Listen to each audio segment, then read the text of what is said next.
In last year's midterm elections, we saw the state of Georgia come about this close to turning blue when Democrat Stacey Abrams barely, by 1.4 percentage points, lost to Republican Brian Kemp. And she lost that election even after massive voter suppression and other voter irregularities in the state, and the fact that prior to that midterm election, the state of Georgia, the Republican Secretary of State, had purged more than 500,000 people from the state's voting rolls. Stacey Abrams still came within 1.4 percentage points of becoming the first black female Democrat governor of the state of Georgia.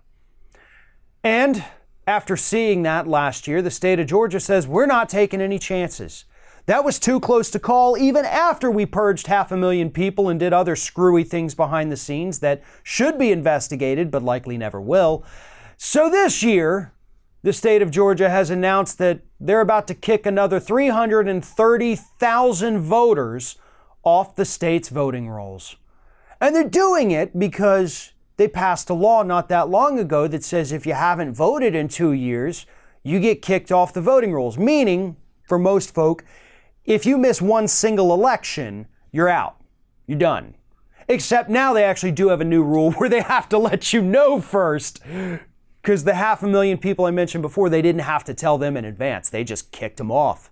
And if you don't know that, and then you show up to vote on the election day, oops, you don't get to vote because they don't have same-day voter registration. And now 330,000 more people are about to be kicked off by the end of this year in anticipation of yet another tight race in Georgia in the 2020 presidential election. But again, they have to send out little mailing forms. They have to say, hey, you didn't vote in the last 2 years, meaning you didn't show up for the midterms.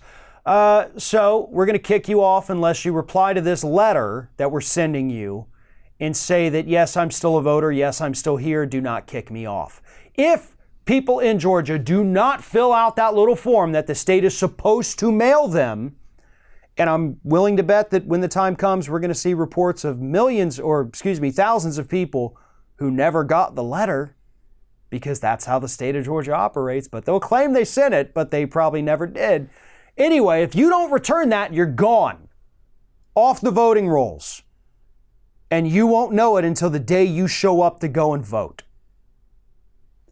That's why this story is so important, because those 330,000 people they want to kick off, that represents a 4% reduction in the total number of people on the state of Georgia voter rolls, and the last election was decided by 1.4%. And they're kicking off 4%. This is voter suppression. This is Republicans trying to make sure that they don't lose power in that state and that the state overall doesn't turn blue in the next presidential election. That's all Republicans know how to do. They're losing touch with voters. They have no new plans. They have no new policies.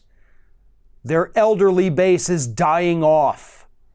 The only way they can stay in power is through a combination of voter suppression and gerrymandering. And even the gerrymandering is not working so well for them anymore. But the voter suppression is. This is our biggest obstacle in 2020. Polls show right now that pretty much any Democrat is going to beat Donald Trump. But with voter suppression, once you factor that in, that race suddenly becomes a little tighter. And in states like Georgia, could be just enough to give Donald Trump the edge and another 4 years in office. Thanks for watching, everybody. And don't forget, if you like what you see here, like, comment, share, and subscribe to our channel. And now you can also become a member of Ring of Fire and get exclusive early access to certain Ring of Fire videos all throughout the week. Just click on the little join button right below the video.